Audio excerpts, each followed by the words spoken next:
Bonsoir tout le monde.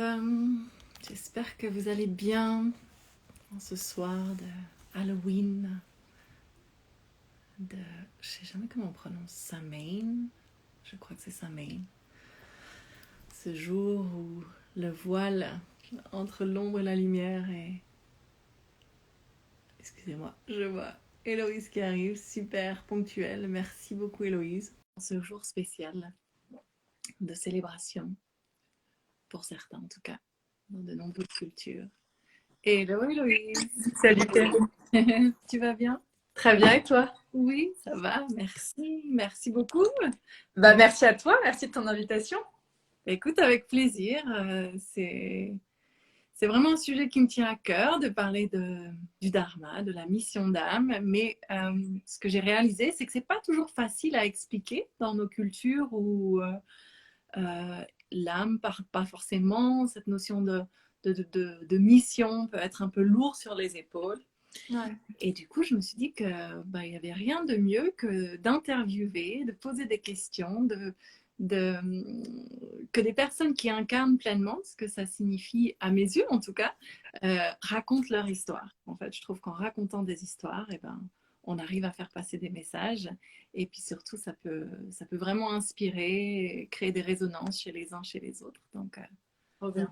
voilà. Ouais, merci et je suis touchée. Et effectivement, c'est comment dire, j'allais dire, c'est lourd quand même pour moi. Je sais pas si j'incarne vraiment, tu vois, mon dharma, je sais pas. Je sais pas si j'incarne, mais justement, on va pouvoir en parler. Ouais, on va pouvoir en parler parce que en fait, ça peut être très simple et très compliqué à la fois. Mais moi, en tout cas, ce que j'ai compris, c'est que c'est avant tout vivre de manière alignée, en cohérence avec nous-mêmes Mhm. et en accord avec ce qui est juste pour nous et notre vérité. Mais cette vérité, elle peut changer aussi. Donc, Ouais. voilà, parfois on peut être tout à fait en accord et avoir l'impression qu'on est vraiment sur le bon chemin. Et puis, le lendemain, se poser plein de questions et c'est OK en fait. C'est juste Totalement. humain et voilà. Donc, Totalement. l'idée, ouais, que tu nous racontes en tout cas. OK, en général, ce que je commence, c'est que j'aime bien que la personne que j'interviewe se présente en disant qui elle est. Et c'est vrai que dans notre culture, on a tendance à euh, dire qu'on est, ça devient très vite qu'est-ce qu'on fait. Mhm. Et Ouais. moi, ce qui m'intéresse tout particulièrement, c'est pourquoi tu fais ce que tu fais. Mhm. Voilà, ça va être le point de départ de notre conversation. Donc vas-y, je te laisse. Bon, je vais quand même présenter rapidement parce que peut-être qu'on ne connaît pas et après je vais te dire pourquoi je le fais. Oui, bien sûr, bien sûr. Donc, qui tu es, ce que tu fais et pourquoi Voilà. tu fais ce que tu fais. Ouais. Justement, alors maintenant, je suis ce qu'on appelle une influenceuse. Alors, je déteste ce terme-là. C'est pour ça que, tu vois, c'est la première chose que je dis sur mon profil, que je préfère inspirer et Ouais. pas influencer. Mais je Mhm. fais partie de cette catégorie-là. Donc, Mhm. je crée du contenu sur Internet. En gros, c'est ça. Donc, je fais des vidéos sur YouTube, j'écris des articles, je crée du contenu pour Instagram. Et c'est vraiment autour de la sphère green, lifestyle. Maintenant, j'appelle ça aussi philosophie de vie. Tu vois, j'ai pu appeler ça développement personnel, spiritualité pendant longtemps. Et là, je suis un petit peu en train de changer ça. Mhm. Donc, j'aborde un peu toutes ces thématiques. Et pourquoi est-ce que je le fais? C'est pour ça que ça va revenir un peu à ta vision de qu'est-ce que le dharma et qu'est-ce que la mission de vie. C'est parce que c'est quelque chose qui me vient naturellement et que j'adore faire. Tu vois, c'est pas du tout quelque chose que j'ai fait en me disant, tu vois, j'ai commencé il y a 7 ans. Je me suis pas dit à l'époque, je vais le faire parce que ça va me faire gagner de l'argent, voilà mon plan de vie, voilà ce que je vais devenir, parce que, tu vois, en fait, c'était un métier qui commençait à peine à l'époque, surtout dans la sphère green, c'était pas du tout encore à la mode, tu vois, tout ça. Mhm. Et je l'ai fait, mais parce que j'avais vraiment envie de le faire. Et tu vois, et je pense que, enfin, j'ai souvent entendu ça que si on est prêt à faire son métier gratuitement sans jamais être payé, c'est que vraiment on a trouvé le bon métier pour soi. Et c'est vraiment ce que je faisais au début. Tu vois, pendant des années, je l'ai fait sans aucun but financier. Mhm. Et alors, j'ai de la chance, ça a pu le devenir et maintenant c'est mon métier. Donc, je le fais parce que c'est des sujets qui me passionnent et parce qu'en plus, je sais que c'est pas qu'un truc égoïste. Moi, ça me passionne, mais je sais que les gens en ont besoin. On va tous vers une transition qui est plus respectueuse de notre santé, de notre éthique, de la planète, bien évidemment. Donc, je me dis qu'il y a aussi une demande. Et je trouve ça intéressant de trouver ce juste milieu entre ma passion et ce dont les gens ont besoin. Ouais, absolument, absolument. Tu as déjà touché du doigt plein de choses hyper intéressantes et quelque chose qui est capital pour trouver son dharma, sa mission de vie, sa raison d'être. Ça peut s'appeler de plein de façons différentes. Son pourquoi, c'est effectivement en général quelque chose qu'on adore faire, Ouais. qui attise notre enthousiasme, notre curiosité, sur lequel on pourrait passer des jours à faire des recherches ou des heures à parler de ce sujet en question. Et quand ça nous vient naturellement, c'est aussi en général un très très bon signe. Ouais. C'est ça. Et je te dis ça parce que je vois beaucoup justement, tu sais, dans cette sphère-là, quand on parle de mission de vie, il y a quelque chose de très mental qui entre en jeu. Tu vois, les gens se disent, alors attends, parce que comme tu dis, il y a le mot mission. Donc d'un coup, qu'est-ce que je dois faire? Et donc il y a un processus très mental qui arrive.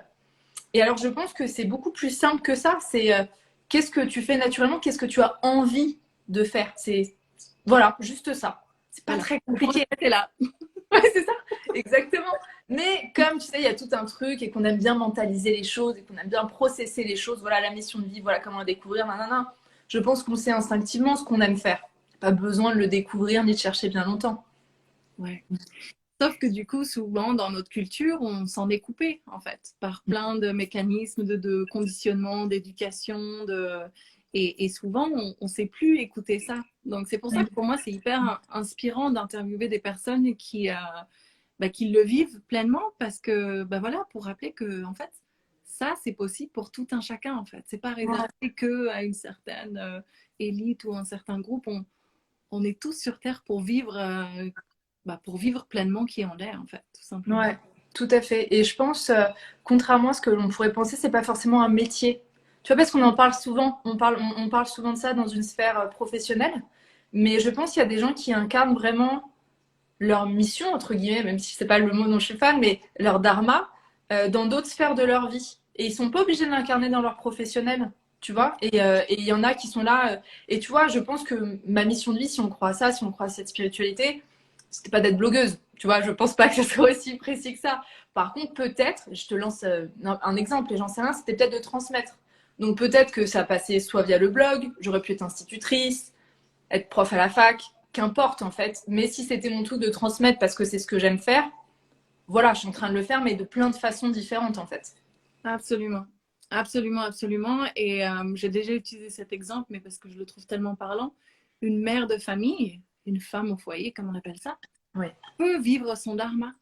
Parce totalement. qu'elle a cet archétype de la personne qui materne et qui a envie de prendre soin. Et c'est tellement noble, en fait. C'est pas vraiment reconnu à sa juste valeur, mais pour moi, c'est tellement noble. Et une fois que les enfants ont grandi, ça peut prendre d'autres formes. Ces qualités de materner, d'envelopper, d'avoir le souci de l'autre peuvent ensuite être exploitées, comme tu l'as dit, personnellement ou professionnellement. Mais effectivement, c'est un très bon point. Vivre son dharma, ça ne veut pas forcément dire ça peut ne pas forcément se traduire par un job ou une carrière toute sa vie. Ouais. Ouais, je pense que ça serait une vision très capitaliste de ça. Tu vois, ça serait très moderne. Parce qu'on n'a pas tous fait des métiers comme ça toute notre vie. Et pourtant, si on croit à cette spiritualité-là, pardon, c'est quelque chose qui est intemporel. Donc, tu vois, il faut pas le mettre seulement à notre monde moderne. Donc, qu'est-ce qu'on fait dans notre vie qui nous fait plaisir? Parce que moi, tu sais, je vois un peu la vie. Alors, tu vois, dans le mot mission, il y a un truc qui est un peu guerrier. Mais c'est un jeu, tout ça. Enfin, c'est un jeu. T'es venu là pour expérimenter, donc fais quelque chose qui te plaît. Et il y a pas, il faut, je pense, en tout cas, c'est ma vision. Tu me diras ce que t'en penses. Je pense pas qu'on puisse rater non plus son dharma. Je veux pas, je veux. En fait, je pense qu'on peut passer à côté, mais je veux pas qu'on ait ce truc de j'ai gâché ma vie, j'ai raté ma vie. Tu vois, il y aurait trop un truc de but. Ouais. Mais bon, ça part dans des trucs philosophiques après, tu vois. Oui, non, mais c'est hyper intéressant.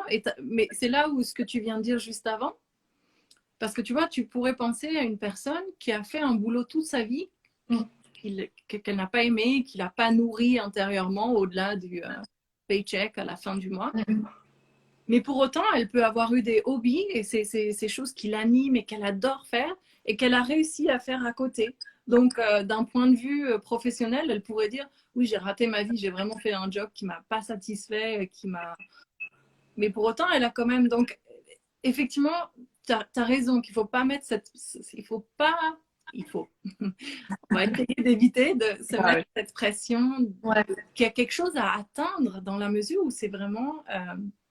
ouais, l'idée, c'est de vivre dans la joie, en fait. Oui, exactement. Tu as parlé de se faire plaisir, mais c'est vraiment de, ouais, de vivre une vie qui nous met en joie tous les jours. Alors évidemment, après, il y a la vie et donc bah, il y a des hauts et des bas et des moments. C'est un message qui revient souvent dans ces interviews, c'est que vivre son dharma, c'est quelque chose qui nous est naturel, qu'on fait facilement, qu'on fait avec joie. Ça ne veut pas dire que c'est simple pour tous les jours pour autant. Surtout dans une société qui ne reconnaît pas forcément ça, ouais, d'écouter ses passions et d'écouter ses rêves.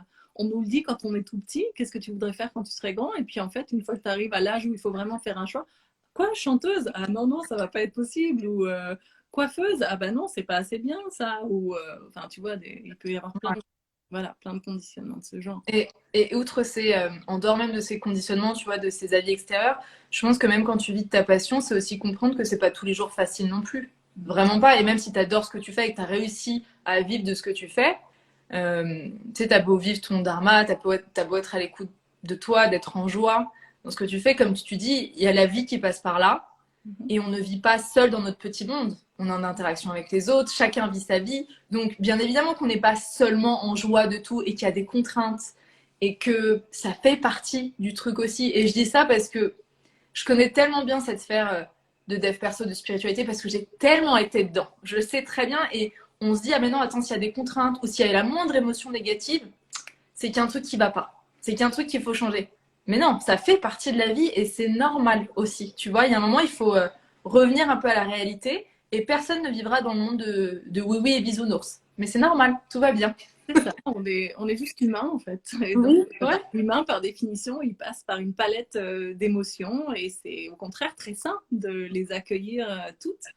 Exactement. Mais c'est vrai que ouais, ça peut être une tendance dans ce milieu-là, effectivement, du développement personnel, de ne chercher que les émotions confortables pour Ouais. éviter de dire négatives, et, alors que Ouais. ben, dans l'inconfort, il y a quelque chose à comprendre derrière l'inconfort. Donc, Mais oui.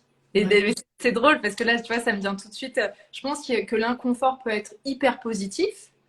Et tu vois, c'était un peu ce que j'ai partagé hier en story. Je disais parfois que le bien-être pouvait même être négatif. Bon, alors ça serait compliqué à expliquer et c'est une réflexion que je suis vachement en train de me faire en ce moment, qui est en train de, comment dire, de déconstruire beaucoup de choses et c'est pas du tout confortable pour moi. Donc là, je suis en train de traverser un sacré truc. Mais comme tu dis, je pense que parfois ce que l'on considère comme négatif est profondément positif et parfois quelque chose qui nous fait finalement du bien sur le moment ne va pas être très bon sur le long terme.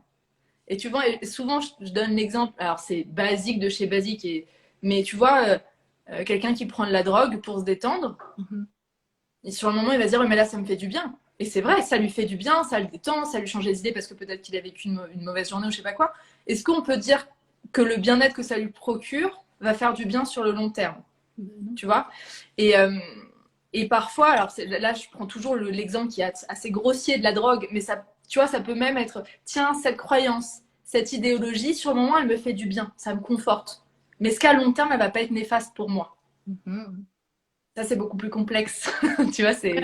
Ouais, ouais, non, c'est sûr. Et on a échangé rapidement là-dessus. Ouais. Je t'évoquais le point de vue de l'Ayurveda là-dessus, Oui, qui fait tout que à fait. cette notion d'alignement, en fait, en Ayurveda, sans rentrer dans les termes, voilà, pour ceux qui connaissent pas, mais quand on est en déséquilibre, en fait, par rapport à ce qui est bon pour nous de manière générale, on va avoir tendance à être attiré par ce qui déséquilibre encore plus. Ouais. Alors que si on est vraiment attiré, c'est juste pour dire que alors que si on est vraiment aligné, en phase, que voilà, tous nos corps, dont on parle aussi dans l'Ayurveda, le corps physique, émotionnel, mental, intuitif, spirituel, quand tout ça est bien en phase, on va être attiré naturellement par ce qui nous fait du bien. Et donc, ce que je veux dire, c'est que ce par quoi on va être attiré va dépendre de notre équilibre intérieur, en fait. Totalement. Mais les deux les deux vont nous faire du bien sur le moment. C'est ça. Donc, c'est en fait, moi, ce que ça m'évoque en tout cas, c'est qu'il n'y a pas de recette qui marche pour tout le monde. Non. Et il n'y a pas de recette qui marche tout le temps. Et que ça nous oblige à revenir constamment à ce qu'on ressent à l'instant présent. Et là, tout de suite. Et là, tout de suite. Et là, ce qui me faisait du bien il y a 2 minutes, bah ça, typiquement, on l'a tous vécu aussi. Tu manges trop de chocolat, les premières bouchées, elles sont trop bonnes. Et tout d'un coup, c'est plus du tout agréable. Mais tu continues. Enfin, personnellement, ça m'est déjà arrivé de continuer. Et en fait, c'est plus bon, mais tu continues, tu sais pas pourquoi. Et voilà. Et alors que c'est la même chose, il s'est écoulé quelques secondes et la sensation n'est plus du tout la même. Mais si j'écoute vraiment mes sensations, je vais m'arrêter quand c'est plus agréable. Et ça, encore une fois, c'est quelque chose que... Il faut être sacrément à l'écoute, en fait. C'est ça. Sacrément à l'écoute de soi. Et ça, pour moi, ça, c'est du vrai et bon développement personnel. Tu vois, on me dit souvent, voilà, parce que le développement perso, t'as tellement de trucs dedans, les gens, quand ils arrivent dedans, ils disent, bah, par où on commence? Et moi, ma vision, c'est, en fait, pour moi, faire du dev perso, vraiment, c'est d'arriver à être conscient de soi-même et d'arriver à être à l'écoute de soi. Se voir, en fait. Se connaître, se voir. Et du coup, une fois qu'on se connaît, on est capable de prendre les décisions que l'on veut. Seulement, il n'y a pas de bon ou de mauvais choix. Après, tu fais ce que tu veux. Mais il y a un plus grand libre arbitre quand tu arrives à te voir et à ne pas rentrer dans tes schémas, dans tes constructions, dans ton éducation, tout ça. Et attends, je suis en train de perdre le fil de ce que j'étais en train de te dire. Je sais plus ce que j'allais te dire. Je sais plus. C'est pas grave, mais moi, ça m'a fait écho à ce qu'on disait tout à l'heure, que moi aussi, je suis en train de perdre le fil. Non, mais que vivre son dharma, en fait, ça revient à ça revient à être vraiment à l'écoute de ce qui nous met en joie, et que c'est pour ça que ça peut changer aussi. Oui. Et là où, pour moi, j'aimerais bien que tu reviennes un petit peu sur ton parcours, en fait, pour expliquer les cheminements par lesquels tu es passé pour arriver à là où tu es aujourd'hui. Et encore une fois, en suivant ce qui t'a animé, en fait, profondément pour avancer. Et oui, pour en être là, en tout cas.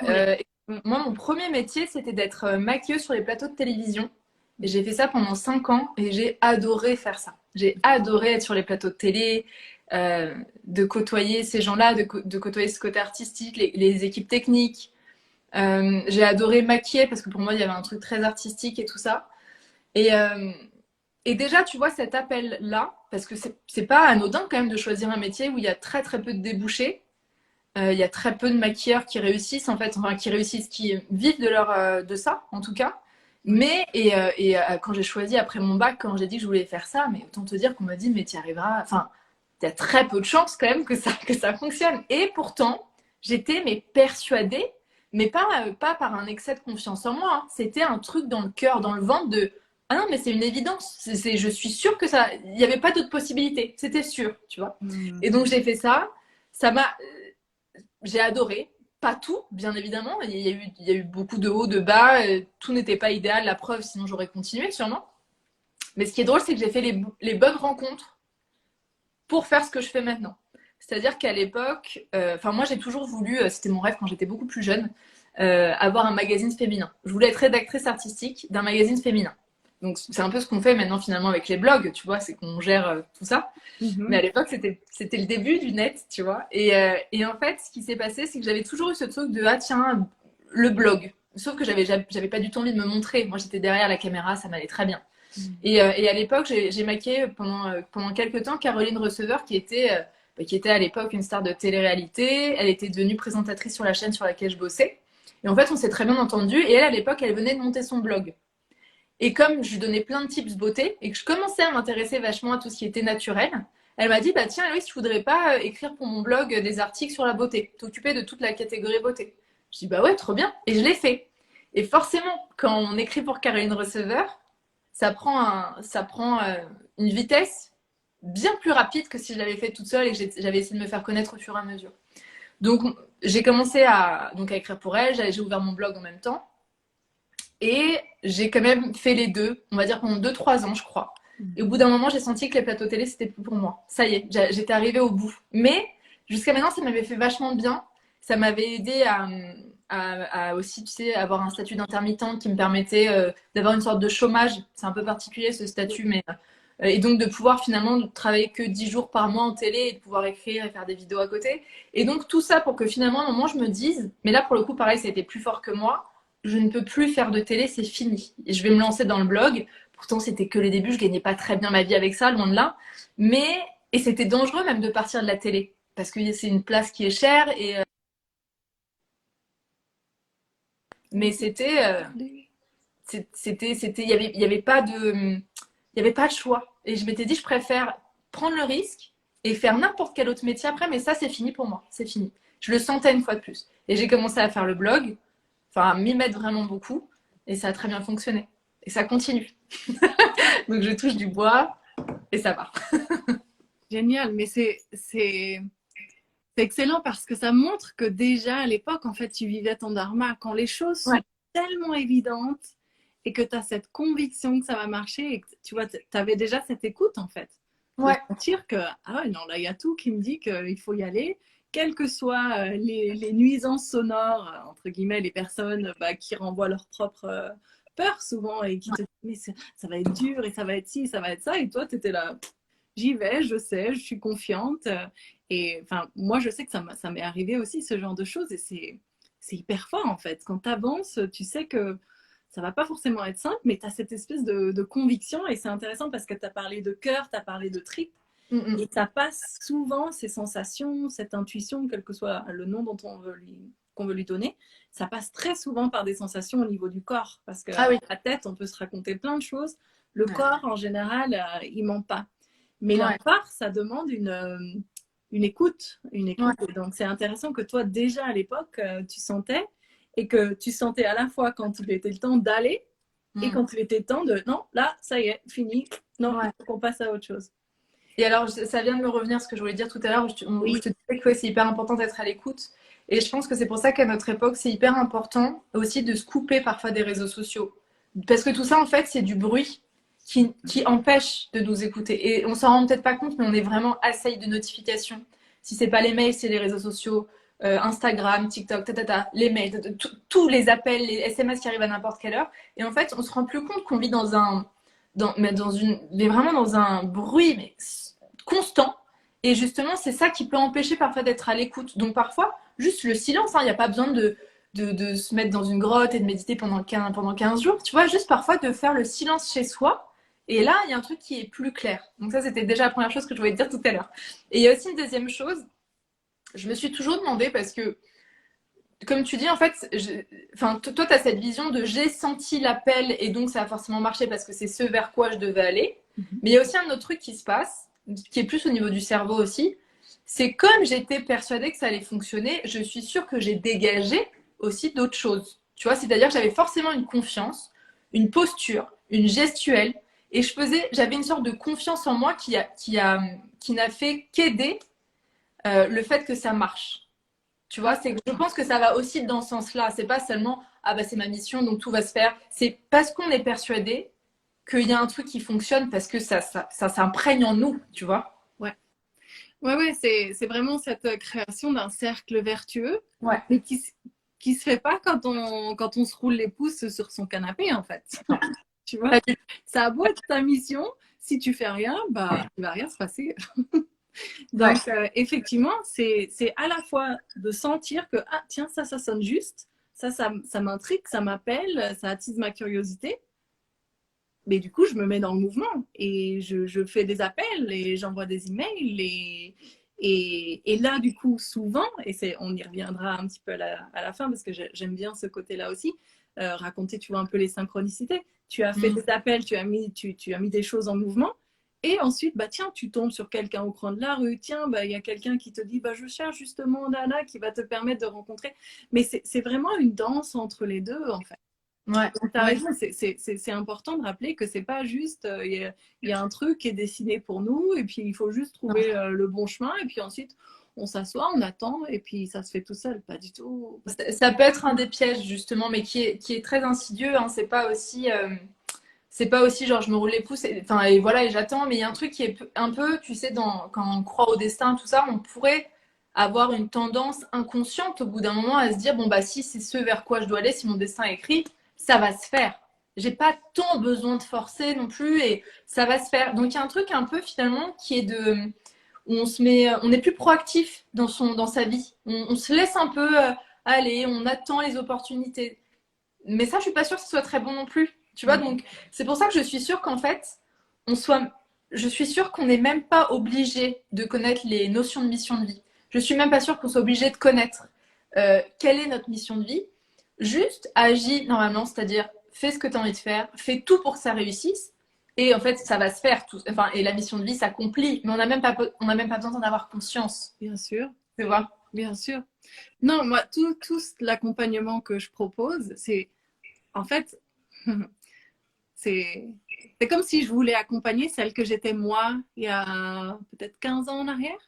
Ou je ne sais pas pourquoi, parce que j'ai pas du tout grandi là-dedans. J'ai commencé le yoga, je sais même pas, mais je sentais que j'étais là pour une raison, mais j'arrivais pas à savoir ce que c'était.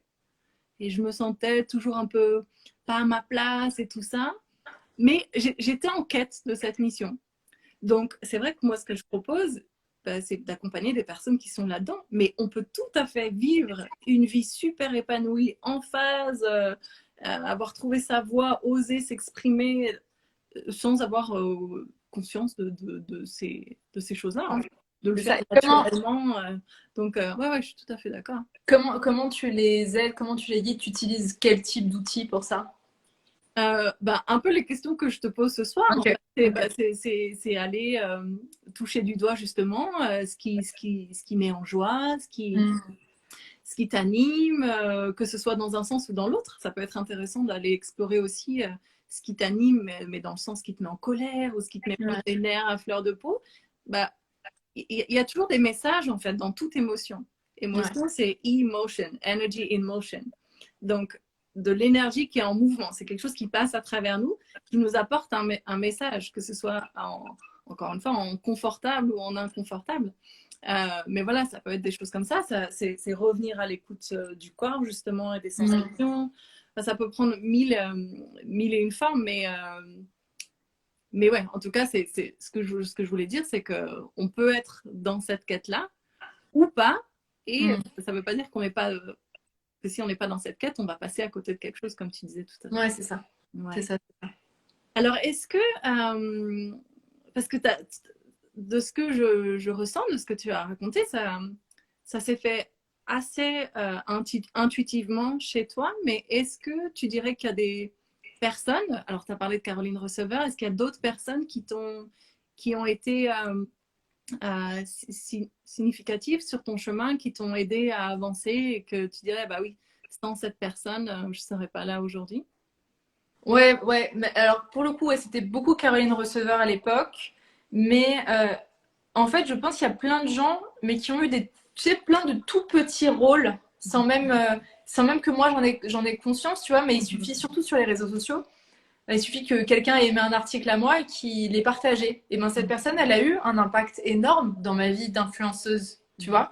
Une personne qui a acheté un de mes produits, parce qu'entre-temps, j'ai créé une marque aussi, et qui a fait une revue, qui a juste fait un post sur Internet, hop, elle a un impact énorme sur ma vie à moi. Donc moi, je trouve ça super intéressant de se rendre compte que surtout à cette époque de réseaux sociaux, on a tous une place énorme dans la vie des gens. Tu vois, alors on sait tous déjà on est en totale interaction les uns avec les autres. Je trouve que la période Covid, on s'en est encore plus rendu compte que là, vraiment, il y avait un truc, on était tous vraiment reliés.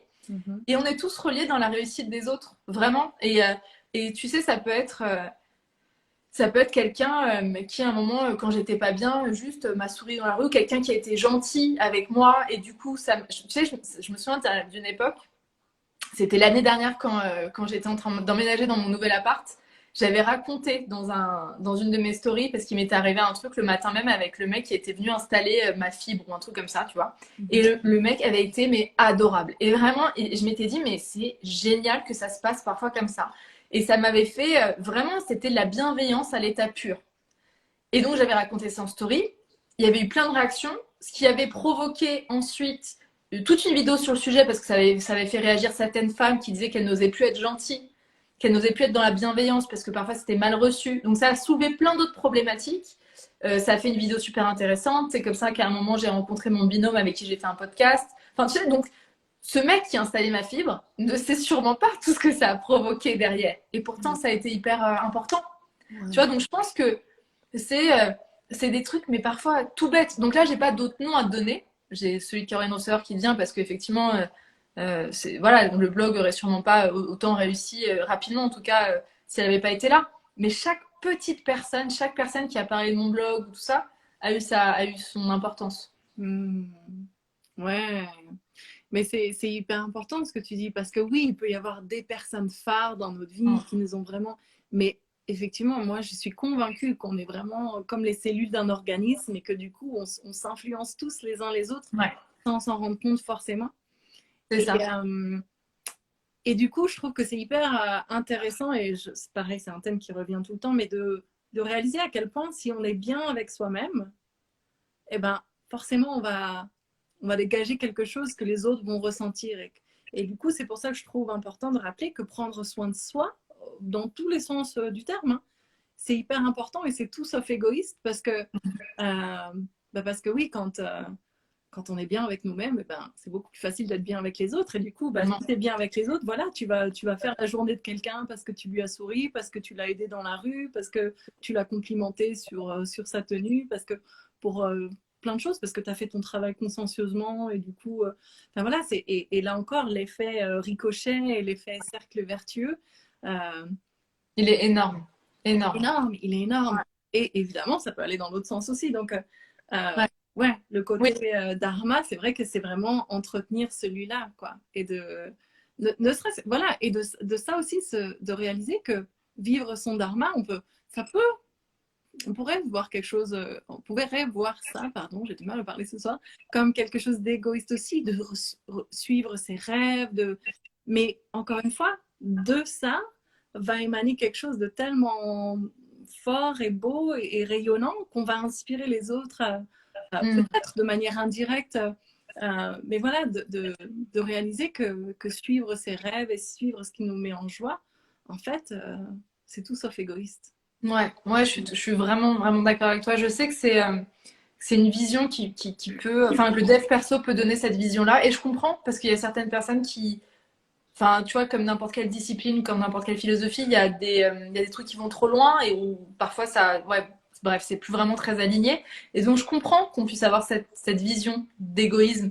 Mais j'ai exactement la même vision que toi. C'est-à-dire que quand tu es bien avec toi, généralement, on dégage un truc qui déjà fait du bien et c'est surtout qu'on est plus disponible à l'autre. Tu vois, je sais pas, bah, t'as sûrement déjà vécu ça, mais si tu vis que tu sois dans une peine de cœur, que tu sois anxieuse pour quelque chose, mais alors là, il n'y a plus personne pour aider les gens autour. T'es tellement sur toi, t'es tellement dans ton marasme, dans ton truc, que tu peux pas être présent pour les autres à ce moment-là. Donc quand t'es bien, là, t'es apte à aider les gens. Et c'est ça le vrai but, en fait. Enfin, personne ne fait du dev perso normalement que pour soi. À la base aussi, c'est pour avoir il y a un côté altruiste qui arrive naturellement après. Oui, oui. Et très souvent aussi, quand on vit son dharma, justement, on se rend compte qu'une fois qu'on a rempli sa tasse, ça sonne jamais très bien en français, mais cette expression que j'adore en anglais, que you can't pour from an empty cup, tu peux pas verser depuis une tasse qui est vide en fait. Donc une Mm. fois que tu as rempli ta tasse à toi, et ben là tu vas pouvoir verser vers les autres. Et donc souvent le fait de satisfaire ces besoins personnels, cette joie, et ben elle va te permettre ensuite d'être au service des Ouais, autres. ouais. Ouais, totalement. Et tu vois, pour revenir sur l'effet ricochet, je me souviens d'une pub. On me l'avait envoyé cette vidéo justement suite à ces stories que j'avais faites. Et j'avais trouvé ça hyper bien imagé. On voyait qu'en fait, à chaque fois qu'on était de bonne humeur avec quelqu'un, qu'on lançait un compliment, et ben, on donne une sorte de balle jaune à la personne. Et donc, la personne reçoit sa balle jaune. Et il suffit qu'elle refasse un compliment, hop, elle redonne la balle jaune à quelqu'un d'autre. Et donc, c'est une jolie chaîne. Et en fait, le problème, c'est que c'est pareil avec la colère, une injure, quelqu'un qui te bouscule dans la rue, et tu lui refiles une balle noire. Et on se rend pas compte à quel point, pareil, ça, c'est tout bête, mais bah moi je le vis avec les réseaux sociaux beaucoup, mais c'est vrai que une personne qui va laisser un commentaire qui est un peu froid ou qui est un petit peu agressif sans même qu'elle s'en rende compte, hop, bien sûr que ça vient me percuter. Et forcément que ça a un impact sur ma vie après et sûrement sur quelqu'un qui m'appelle à ce moment-là que je vais être plus énervée. Donc tout ça, c'est aussi, ça veut pas dire être en contrôle de soi tout le temps parce on a le droit d'être énervé. Et oui, les gens, enfin, on va pas être hermétique à tout ça tout le temps, mais c'est prendre conscience qu'on a un impact sur l'extérieur, ça c'est évident. Ouais, ouais, et que c'est notre responsabilité en fait, quelque part. On Ouais. a tous cette responsabilité personnelle de prendre soin de soi, encore une fois, parce que ça va impacter les autres. Oui, Ouais. complètement. Est-ce que, parce que comme je l'ai dit, vivre son dharma, ça ne veut pas dire que c'est forcément simple. Et pour certains, alors pour certains, ça va passer par un don, quelque chose comme tu l'as dit, qui te vient vraiment facilement, naturellement, que tu adores. Mais ça peut aussi passer par des obstacles qu'on a dû dépasser, des challenges, parce que souvent, bah, c'est dans ces moments-là qu'on va être obligé d'aller déployer, tu sais, ses ailes à l'arrière, d'aller toucher du doigt ces ressources qu'on ignorait en fait. Est-ce que Ouais. toi, tu es passé par certains challenges de vie qui, tu dirais, t'ont permis aussi d'être là où tu es aujourd'hui? Mais alors déjà, c'est quelque chose de tout bête, mais de se montrer, en fait. Ça, c'était un énorme challenge pour moi. Et à la base, je me cachais derrière des articles. Je voulais pas me lancer sur YouTube parce que je voulais pas qu'on me voit. En fait, j'avais pas envie de me montrer en vidéo. C'est pas du tout quelque chose qui est naturel à la base, tu vois. Donc ça, c'était pareil, un énorme challenge. Et heureusement que j'ai dépassé parce que je pense que pour parler de beauté, c'est quand même mieux d'un moment de se montrer, de montrer en live ce qui est de crème ou maquillage ou tout ça, tu vois. Et il y a un truc cool qui passe à la caméra. Mais ça, c'est vrai que ça a été un énorme challenge pour moi, vraiment. Et ça continue encore au quotidien. Il y a plein d'autres challenges. Donc là, maintenant, j'ai l'habitude de montrer, j'ai l'habitude des caméras, tout ça, ça me dérange plus autant qu'avant. Mais là, ça va être maintenant de travailler seul de chez soi, par exemple, qui n'est pas quelque chose qui est facile. Donc ça, pareil, il y a un truc à travailler, de s'organiser pour faire tu sais, une limite entre sa vie privée, sa vie publique, surtout sur les réseaux sociaux, surtout quand on fait des métiers passion. Ça, c'est aussi un vaste sujet. Mais quand on fait un métier passion, bon courage pour un moment s'arrêter et prendre juste du temps pour soi, tu vois. Tout est tellement mélangé. Ouais. Donc il y a plein d'autres challenges qui vont arriver et une fois que tu en as dépassé un, il y en a d'autres et c'est normal. Et je me souviens, tu vois, j'avais trouvé ça intéressant parce que j'avais participé à une conférence, mais c'était il y a quelques années. C'était une médium à l'époque. Alors je suis pas sûre de tout ce qu'elle disait, je vais pas transmettre tous ces messages parce que je suis vraiment pas convaincue, mais par contre j'avais trouvé un exercice intéressant. Elle avait posé 3 questions. Elle avait dit quelles sont vos 3 plus grandes difficultés dans la vie. Qu'est-ce qui vous pose le plus de problèmes dans votre vie? Et on avait tous listé, chacun sur notre petit cahier. Et elle avait dit la première difficulté que vous avez, c'est ça, votre mission de vie. Et j'avais trouvé ça intéressant de comprendre que même si c'est quelque chose vers lequel on veut aller, c'est peut-être la chose qui va être la plus dure à faire aussi. Ouais. Voilà. Donc, je sais pas si on peut à ce point-là s'accrocher à cette idée, parce qu'on va pas dire que la chose la plus dure pour moi, c'était de me montrer à la caméra. Il y a des choses qui sont plus difficiles, mais c'était un truc qui était hyper challenging quand même, tu vois. Donc, je trouvais ça intéressant d'avoir aussi cette vision-là, et que c'est aussi un truc de défi de se surpasser et d'évoluer. Ouais, complètement. Et ne serait-ce que par le regard des autres, parce que comme tu l'as dit, parfois, d'oser aller vers ses rêves, bah, ça va réveiller des résistances autour de nous Ouais. et bah, ça va nous obliger à nous affirmer en fait et Ouais. réaliser que bah, non, si vraiment c'est ça que j'ai envie de faire, bah, peu importe si bah, ça veut dire que pendant quelque temps, je ne vois plus telle personne parce que je sens elle me tire vers le bas et qu'elle ne m'aide pas à aller vers l'avant dans ce nouveau projet ou voilà, après sans dire qu'il faut comment euh, voilà, ignorer certaines personnes et tout ça. Moi, je pars vraiment du principe qu'on peut juste mettre de la distance sur un temps et qu'on peut aimer les gens à distance, mais que ben, pendant un moment, on sent que la présence de telle ou telle personne n'est pas bénéfique pour nous. Et c'est OK, en fait. Ça ne veut pas dire qu'il y a de l'animosité ou quoi. Mais ça demande ouais, une certaine force et un certain courage d'oser aller de l'avant quand certaines personnes autour de nous nous encouragent pas forcément dans ce sens. Non, non, ça c'est sûr. Et comme tu disais au tout début, les gens, alors peut-être parfois que les gens ont des très bonnes raisons de nous dire attention, ça c'est peut-être pas. Imaginez, voilà, j'avais voulu devenir chanteuse.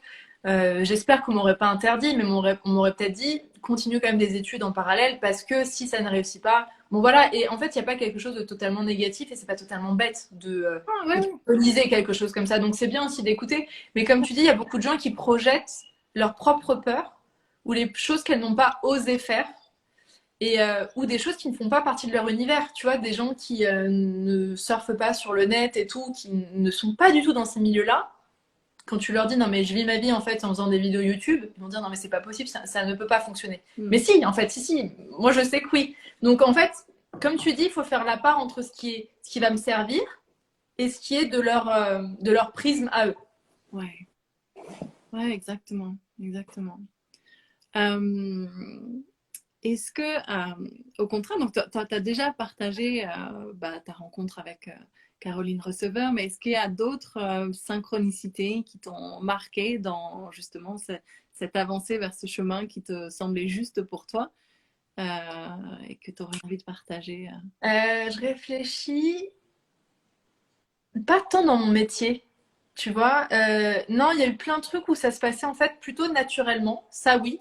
Naturellement dans le sens où, alors même s'il y a eu des challenges, des difficultés, c'était assez fluide. C'était quand même, j'ai souvent eu l'impression d'être un peu protégée là-dedans, tu vois, d'avoir de la chance, voilà, d'avoir de la chance. Mais j'ai pas des grosses synchronicités non plus qui me viennent en tête. Alors, ce qui est assez fou, c'est que j'ai eu des synchronicités assez dingues dans ma vie, mais c'est drôle parce que j'y réfléchissais hier. Et je me disais qu'en fait, elles n'avaient pas forcément de sens. Donc c'est assez intéressant parce qu'il m'est arrivé des trucs, mais incroyables. Je te jure que si je les racontais, on me dirait c'est impossible. Dans un film, ça ne passerait pas. Tu vois, les gens diraient non, n'importe quoi. Et pourtant, il m'en est arrivé des trucs pas possibles. Mais pour l'instant, je vois aucun sens à ça. Donc ça, c'est intéressant aussi parfois de se dire attention, parce que parfois on a l'impression de voir des synchronicités et des signes parce qu'on a un cerveau quand même, un cerveau qui est plein de biais. Alors on a envie de voir ce qu'on veut. Hein. Ça, c'est vraiment voilà, on est des êtres humains avec un cerveau qui est très très bien fait aussi, avec plein de biais. Et donc on a l'impression qu'on doit vers ça, qu'on doit aller vers ça parce que la personne a croisé la route à ce moment-là, que cette chanson est passée, ta. Je sais, en tout cas, j'en ai pas dans ma vie pro, mais j'avais cette sensation d'avoir de la chance. Ça, oui. Ça, ouais. Ouais. Mais comme tu l'as dit, vivre son dharma, vivre la vie qui est juste pour nous, c'est pas juste au niveau professionnel. Donc effectivement, des synchronicités, des rencontres magiques. J'ai souvenir de ces rencontres même avec des petits oiseaux, des animaux. Oui. Enfin, tu vois, pour moi, c'est tout ça en fait. C'est tout ça. Et ouais, c'est pas forcément. Moi, j'en ai eu plein dans ma vie et clairement, elles avaient un sens et il y a eu vraiment des vraies confirmations. Mais ça peut être juste, ouais, je l'ai déjà raconté comment j'ai rencontré mon mari. Ça a été complètement synchronistique et c'est passé parce que j'avais été malade et que du coup, je ne vais pas refaire l'histoire, je l'ai raconté dans l'épisode où je racontais mon dharma à moi. Mais oui, les synchronicités, elles peuvent être dans tous les niveaux de notre vie. Et c'est juste une jolie façon de parler du hasard. Tu vois, souvent on parle du hasard, mais moi j'aime bien, j'aime bien me dire que j'aime bien voir en tout cas ces rencontres un peu magiques, aussi bien au niveau pro que perso, comme des petites, tu sais, des petites accolades quoi, de l'univers, de quel que soit le grand tout, ce que soit le nom que tu as envie d'utiliser, qui te dit si tu es en recherche de ça, oui, tu vois, une confirmation que tu es sur la bonne direction. Mais s'il n'y a pas de sens sur le moment, il ne faut pas absolument chercher. Alors attends, pourquoi le machin, du coup. Si toi, ça te dit, ah, ok, bon, bah, ça te donne confiance et ça te donne super. Si c'est juste du hasard, bah, ça peut aussi être juste du hasard. Ça peut. Oui, tout à fait. Mais comme tu dis, c'est des jolies confirmations. Et c'est vrai que c'est là qu'on voit généralement si c'est une vraie synchronicité ou pas. C'est qu'est-ce que ça me fait à ce moment quand ça arrive. Ah tiens, il y a un truc qui vient se confirmer. Et comme tu dis, c'est une jolie façon de voir les choses. Je pourrais jamais, prétendre savoir exactement ce qui se cache derrière ça. Parce que ça reste des croyances et des croyances qui sont très belles à avoir. Et tant mieux à ce moment-là si elles nous font du bien pour le coup. Ouais, je suis d'accord. Je suis d'accord avec toi. Du coup, est-ce que tu aurais un ou des conseils pour les personnes qui nous écoutent en live ou en replay? D'ailleurs, je précise juste que je ne regarde pas du tout les commentaires. J'avoue que pendant les interviews, j'aime vraiment rester concentrée sur ce qu'on est en train de dire. Est-ce que tu aurais un conseil sur ce sujet-là de dharma, de mission de vie, d'écoute de soi, que tu aurais envie de partager avec les personnes qui nous écoutent? Moi je dirais que ça serait vraiment d'être à l'écoute de ses envies.